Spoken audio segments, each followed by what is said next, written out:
The graph of f inverse is obtained by reflecting the graph of f about the line y is equal to x.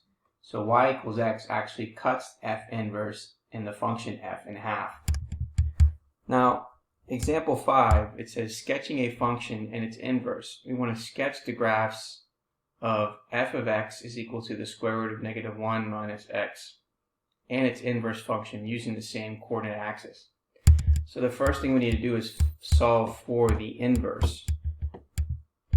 So the first step is to replace f of x to be y, and that's going to equal the square root of negative 1 minus x.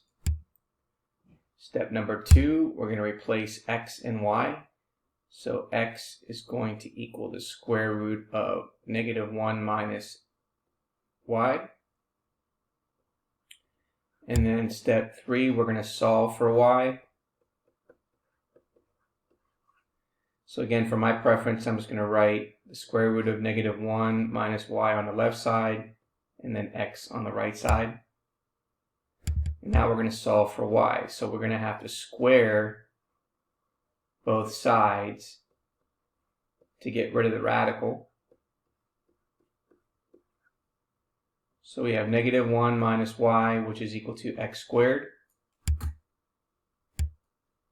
Solving for y, we get negative y, which is equal to x squared plus 1. Dividing both sides by negative, we get y, which is equal to negative x squared minus 1. And so now we can replace y to be f inverse of x, which is equal to negative x squared minus 1. So now what we want to do is we want to graph both of these on the same coordinate axis. So let's go ahead and do that on Desmos. So here, if we graph the first function, which is the square root of negative 1 minus x, so we have negative 1 minus x. So there's our function. So we have an x-intercept at negative 1, 0, and it's going in this direction. So that means that what is the domain of this function? Well, the domain of this function, so the domain of the original function is x such that x is less than or equal to negative 1,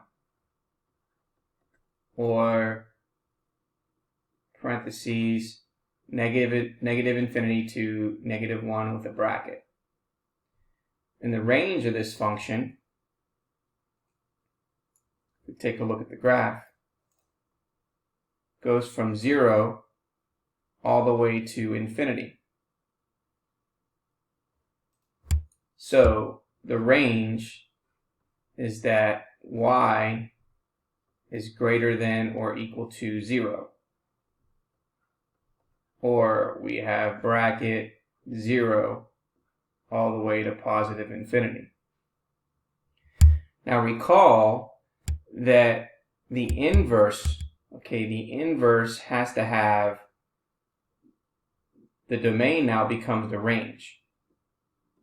So the domain of the inverse function is then going to be x such that x is greater than or equal to 0, or we're going to say that it goes from 0 to infinity. And then the range now becomes a domain of the first function, so it's going to be y such that y is less than or equal to negative 1, or it goes from negative infinity to negative 1 with a bracket. So let's take a look at the picture first when we graph this. Okay, so here we can see that we have this graph. Now let's go ahead and plot and graph our inverse function. So we have negative x squared minus 1. Now I want you to show you something here, that when you graph that, you have a parabola. So currently this part right here needs to be removed because the inverse is restricted. And if you look at the domain of this function goes from x should be greater than or equal to 0.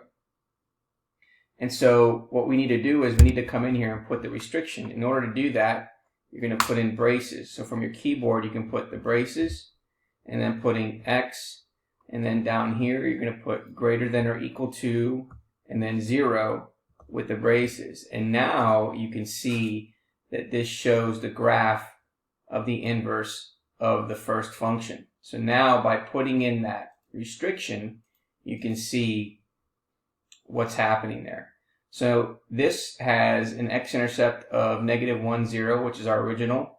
And now the graph here has a y-intercept of 0, -1. And now we want to split this graph by typing in the graph y is equal to x. And so that graph shows the symmetry between these two graphs. And then here we can actually see what this graph looks like. So here's your graph.